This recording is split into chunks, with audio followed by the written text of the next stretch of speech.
Hello everyone, welcome back to the channel. इस video में मैं रॉ के 18 मई के एपिसोड का रिव्यू करने वाला हूं। एक एक मैच के बारे में हम बात करेंगे, एक एक रेसलर के बारे में मैं बात करूंगा, एक एक स्टोरी लाइन को मैं आपको सिंपल से सिंपल शब्दों में बताऊंगा और आगे हम नाइट ऑफ चैम्पियंस और नेक्स्ट वीक रॉ की भी बात करने वाले हैं। तो वीडियो में बने रहिएगा और अभी तक अगर आपने चैनल को सब्सक्राइब नहीं किया है तो वो सब्सक्राइब का बटन दबाइए, बेल नोटिफिकेशन को क्लिक करिए और वीडियो को एक लाइक कर दीजिए, जिससे कि वीडियो रिकमेंडेशन में जाती है और चैनल को ग्रो करने में हेल्प होती है। दोस्तों चलिए मिलते हैं। ब्रॉक लेसनर और कोडी रोड्स, ये एक ऐसा फ्यूड है जो कि मुझे बिल्कुल भी समझ में नहीं आया, क्योंकि ब्रॉक लेसनर ने कोडी रोड्स पे बेवजह ही अटैक कर दिया, कोई उन्होंने प्रॉपर रीज़न भी नहीं दिया। देखिए, ब्रॉक लेसनर के साथ मुझे जो कमी लगती है वो है माइक।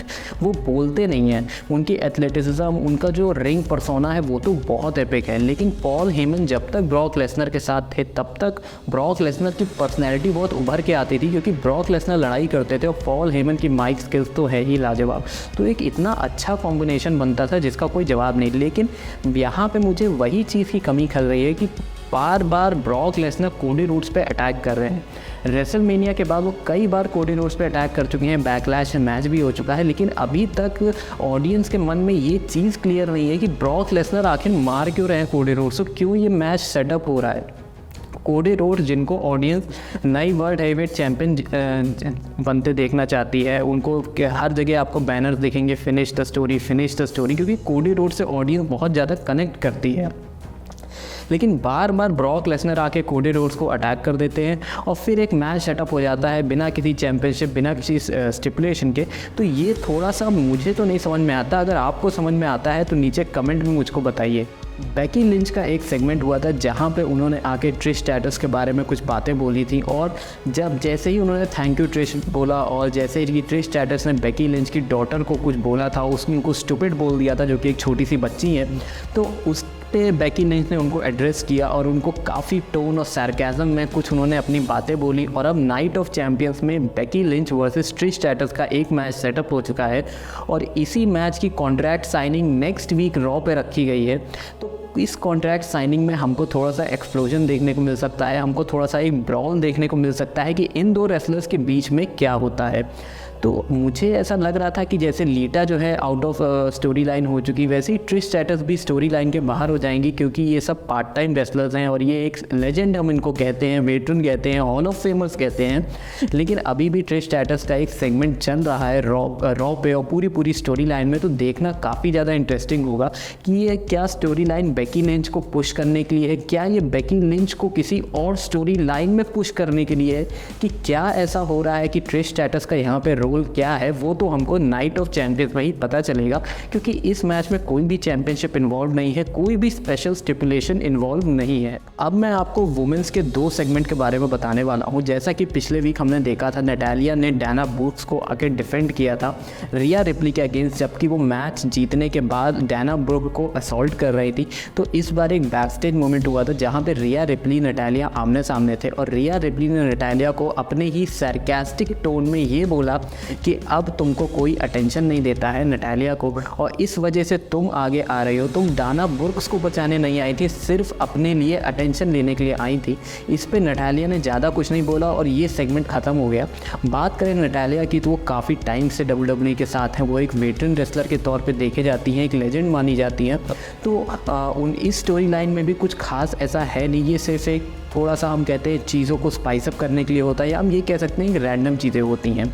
अब बात करते हैं एक असली मैच की, जो कि था चेल्सी ग्रीन और रखेल रॉड्रिगस के बीच में। रखेल रॉड्रिगस जो कि world tag women's tag team championship की एक 1/2 है, लिव मॉर्गन अवेलेबल नहीं थी, तो रखेल रॉड्रिगस ने चेल्सी ग्रीन के साथ अकेले ही मैच किया। और मैं बता दूं, रखेल रॉड्रिगस काफ़ी ज़्यादा एक स्ट्रॉन्ग वुमेन रेसलर है। तो रखेल रॉड्रिगस, रिया रिप्ली, बियांका ब्लेयर, ये सब काफ़ी फिजिकली स्ट्रॉन्ग वुमेन रेसलर्स हैं, जो कि मैंने भी मतलब इतने लंबे टाइम से जब से मैं रेसलिंग देख रहा हूँ, शायद ही मैंने इतनी स्ट्रॉन्ग रेसलर देखी हो, शायद चाइना और बेथ फिनिक्स के बाद। तो मैच चल रहा था, तो चेल्सी ग्रीन और सोनिया डेविल आमने साथ में थे। तो सोनिया डेविल ने कई बार चीटिंग करने की कोशिश करी। रैकेल रॉड्रिगस के साथ एक ये डिसएडवांटेज था कि लिव मॉर्गन उनकी पार्टनर उनके साथ नहीं थी, तो 2-on-1 वाली सिचुएशन थी। लेकिन लास्ट में रैकेल रॉड्रिगस ने अपनी पावर के दम पे चेल्सी ग्रीन को पिन कर दिया और ये सेगमेंट यहीं पे ख़त्म हो गया। तो काफ़ी टाइम से सोनिया डेविल और Chelsea green women's tag team championship के पीछे पड़ी हुई हैं। पिछले रॉ के एपिसोड में भी मैंने आपको बताया था कि ये दोनों लोग टैग टीम चैंपियनशिप्स के लिए अपनी दावेदारी कर रही हैं। तो इस बार रॉ पे हमको उम्मीद थी कि वुमेंस टैग टीम चैंपियनशिप होगा, लेकिन लिव मॉर्गन जैसा कि अवेलेबल नहीं थी, तो ये मैच सिर्फ और सिर्फ रैकेल रॉड्रिगस ने अकेले ही किया और वो जीत गई। तो आगे हमको देखने को मिल सकता है या नाइट ऑफ चैंपियन में भी देखने को मिल सकता है कि women's tag team championship Raquel Rodriguez और लिव मॉर्गन डिफेंड करेंगी। हो सकता है चेल्सी ग्रीन और सोनिया डेविल या किसी और के साथ। तो ये मैच में भी इस स्टोरी लाइन में भी ज़्यादा कुछ था नहीं और ये मैच भी बहुत जल्दी ख़त्म हो गया। जेवियर वुड और डोमिनिक मिस्टीरियो का एक मैच सेटअप हुआ था। तो इस बार डोमिनिक मिस्टीरियो की जो इन रिंग एबिलिटीज़ है, मुझे ऐसा लगता है कि उनमें भी काफ़ी इंप्रूवमेंट होना बाकी है। लेकिन उनका मैच चल रहा था तो बीच में वो रिया रिप्ली को आगे कर देते हैं और हमको हमेशा रिया रिप्ली के साथ एक सेगमेंट ये देखने को मिलता है कि वो मेल रेसलर्स के साथ इन्वॉल्व होती हैं। और हमने पिछले एपिसोड में भी देखा था कि उन्होंने केविन ओवेंस को तक क्लोज लाइन लगा के गिरा दिया था। तो यहाँ पे भी वही हुआ, लेकिन चीटिंग करते ही जेवियर वुड को डोमिनिक मिस्टीरियो हरा देते हैं और रिया रिप्ली और डोमिनिक मिस्टीरियो हंसते हुए वहाँ से निकल जाते हैं। लेकिन इस चीटिंग का असर हमको शो के एंड में दिखता है, जो कि मैं आपको आगे वीडियो में मेन इवेंट जो हुआ है उसके बारे में जब बताऊँगा तब मैं आपको बताता हूँ कि जेवियर वुड ने डोमिनिक मिस्टीरियो पर कैसे अपना बदला लिया। रॉ की शुरुआत हुई थी केविन ओवेंस और सैमी ज़ेन के साथ। तो केविन ओवेंस और सैमी ज़ेन जैसा कि उनका मैच फिक्स हो चुका है रोमन रेंस और सोलो सिकोवा के खिलाफ नाइट ऑफ चैंपियंस में, लेकिन वो उससे पहले कुछ बोल पाते जजमेंट डे ने उनको इंटरप्ट कर दिया। जब उनसे पूछा केविन ओवेंस और सैमी ज़ेन ने कि जजमेंट डे से कि तुम क्या करने आए, तो जजमेंट डे ने ये बताया कि हम तुमको कॉन्ग्रेचुलेट करने आए हैं। लेकिन जैसा कि हम जानते हैं जजमेंट डे से बातें नहीं करता। केविन ओवेंस वैसे ही बहुत लड़ने के मूड में थे, तो दोनों के बीच में एक ब्रॉल शुरू हो जाता है जहाँ पे रिया रिप्ली केविन ओवेंस को मारने ही वाली होती हैं, लेकिन केविन ओवेंस जो है सैमी ज़ेन उनको रोक लेते हैं। लेकिन लास्ट में एक ब्रॉल होता है और सैमी ज़ेन जो है फिर चेयर लेके आते हैं, पूरी जजमेंट डे को साफ करते हैं। तो रॉ पे एक हमारे पास मेन इवेंट सेट हो गया था, सैमी ज़ेन और Kevin Owens versus Judgment Day के डेमियन प्रीस्ट और फिन बैलर। लेकिन इस मैच में भी एक स्टिपुलेशन थी क्योंकि पॉल हेमन रॉ पे थे और नेक्स्ट वीक रॉ पे जैसा कि मैंने आपको बताया इंटरकॉन्टिनेंटल चैंपियनशिप के दावेदार हैं मुस्तफ़ा अली।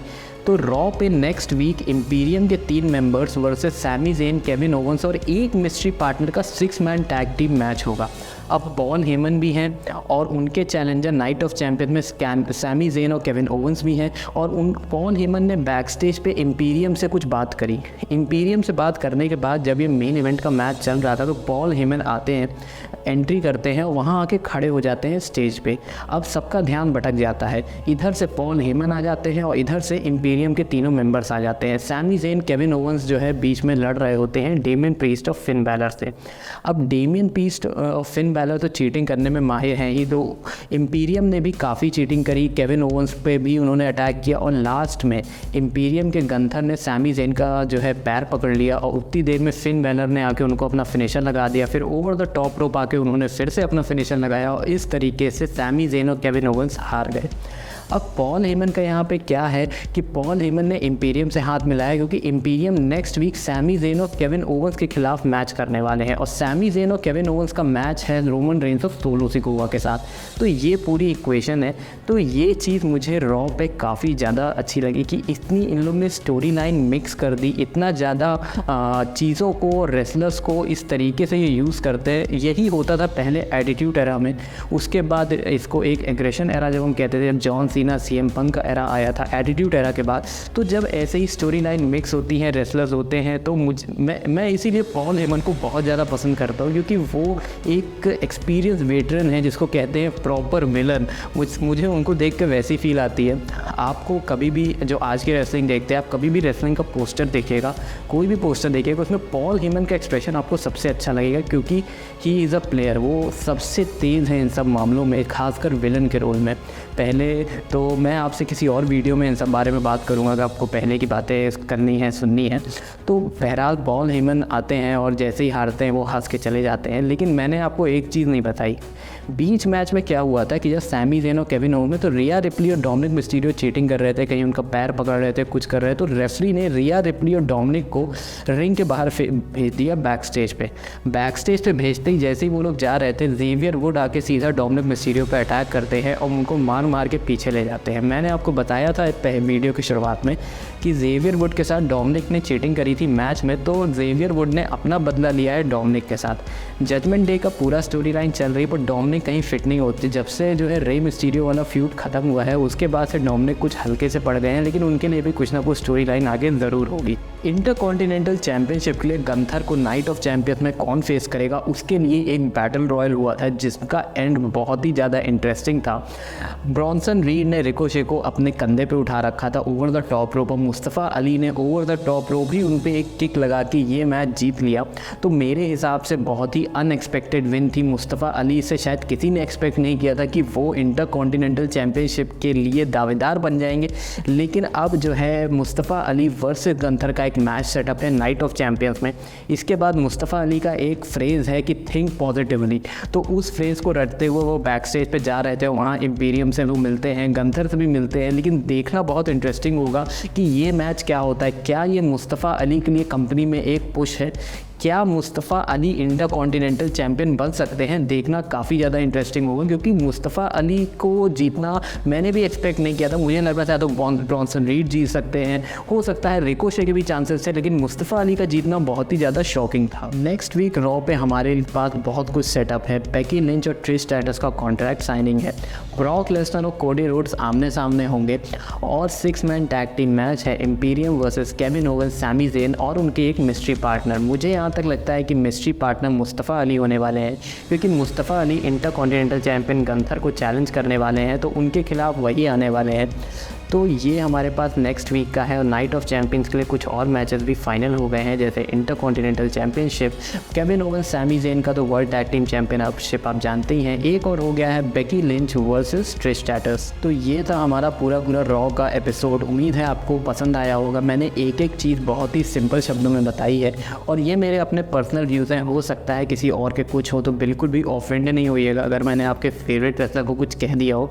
मैं भी रेसलिंग को बहुत पसंद करता हूँ, सारे रेसलर्स को काफ़ी पसंद करता हूँ, काफ़ी रिस्पेक्ट भी करता हूँ। तो मैं आपसे मिलूँगा नेक्स्ट वीडियो में एक और रिव्यू के साथ, जो कि स्मैकडाउन का आने वाला है इस संडे को। तब तक के लिए good bye, take care and I will see you all.